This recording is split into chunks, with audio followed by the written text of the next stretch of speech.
ವಿಶ್ವನಗರ ಮತ್ತು ಸುಳ್ದೇನಹಳ್ಳಿ ಈ ವಾರ್ಡು ನಾನು ವಾರ ದಿವಸದಿಂದ ಓಡಾಡ್ತಾ ಇದ್ದೀನಿ.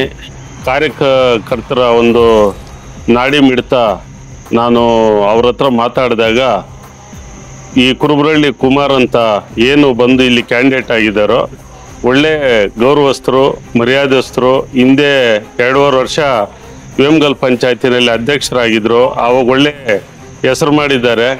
ಅದಕ್ಕೋಸ್ಕರ ಒಳ್ಳೆ ಗೌರವದ ಅಂತ ಮನುಷ್ಯ, ಒಳ್ಳೆ ರೆಸ್ಪೆಕ್ಟಾಗಿ ನಡ್ಕೊಂತಾನ ಅಂತೇಳಿ ಇಲ್ಲಿ ಸುಳ್ದೇನಹಳ್ಳಿ ವಿಶ್ವನಗರ ಜನ ಅವ್ರನ್ನ ಆಯ್ಕೆ ಮಾಡಬೇಕು, ಅವ್ರನ್ನ ಗೆಲ್ಲಿಸ್ಬೇಕು. 5 ವರ್ಷಗಳ ಕಾಲ ಪಟ್ಟಣ ಪಂಚಾಯತಿನಲ್ಲಿ ಅವ್ರ ಕೌನ್ಸಿಲರ್ ಆಗಿ ಇನ್ನೂ ಅನೇಕ ಸೇವೆಗಳನ್ನು ಈ ಎರಡೂರ್ಗೂ ಮಾಡೋದಿದೆ, ಮಾಡ್ತಾರ ಅನ್ನೋ ಒಂದು ಅಭಿಪ್ರಾಯ ಎರಡೂರಲ್ಲಿ ಮೂಡಿ ಬಂದಿದೆ.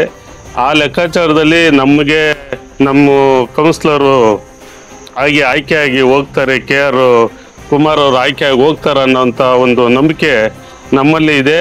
ನಮ್ಮ ಒಂದು ವೋಟರ್ಸ್ ಏನಿದ್ದಾರೋ, ಮತದಾರ ಪ್ರಭುಗಳೇನಿದ್ದಾರೋ, ಯಾವುದೇ ಆಸೆ ಆಕಾಂಕ್ಷೆ ಅದಕ್ಕೆ ಆಸೆ ಪಡದೆ ನಿಷ್ಠಾವಂತ ಒಬ್ಬ ಕೌನ್ಸಿಲರ್ನ ಆಯ್ಕೆ ಮಾಡಿ ಕಳಿಸ್ಬೇಕು ಅಂತ ಈ ವಿಶ್ವನಗರ ಮತ್ತು ಸುಳ್ದೇನಹಳ್ಳಿ ವಾರ್ಡಿನ ಎಲ್ಲ ನಮ್ಮ ಮತದಾರ ಪ್ರಭುಗಳು ಕಳಿಸ್ಕೊಡ್ತಾರ ಅಂತ ನನ್ನ ಆಸೆ ಇದೆ. 100% ಅವ್ರನ್ನ ಗೆಲ್ಲಿಸಿ ಆಯ್ಕೆ ಮಾಡಿ ಕಳಿಸ್ತಾರ ಅನ್ನೋ ಒಂದು ನಂಬಿಕೆ ವಿಶ್ವಾಸ ಕೂಡ ಇದೆ. ಆಮೇಲೆ ಒಳ್ಳೆ ಕೆಲಸನೂ ಕೂಡ ಮಾಡ್ತಾರೆ.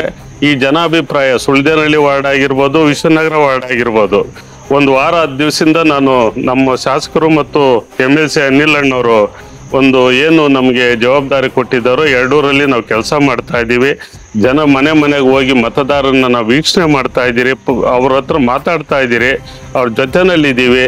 ಇವೆಲ್ಲ ಒಂದು ಪರಿಸ್ಥಿತಿ ವಾತಾವರಣ ನಾವು ನೋಡಿದ್ರು ಕೂಡ ಯಾರು ಎಷ್ಟೇ ಆಸೆ ಆಕಾಂಕ್ಷೆ ಅವ್ರಿಗೆ ಒಡ್ಡಿದ್ರು ಕೂಡ 100% ಗೆಲ್ಲಿಸ್ತಾರೆ, 100% ಅವ್ರನ್ನ ಆಯ್ಕೆ ಮಾಡಿ ವೇಮಗಲ್ ಪಟ್ಟಣ ಪಂಚಾಯತಿಗೆ ಕಳಿಸ್ತಾರೋ ಅನ್ನೋ ಒಂದು ನಂಬಿಕೆ ನಮಗಿದೆ.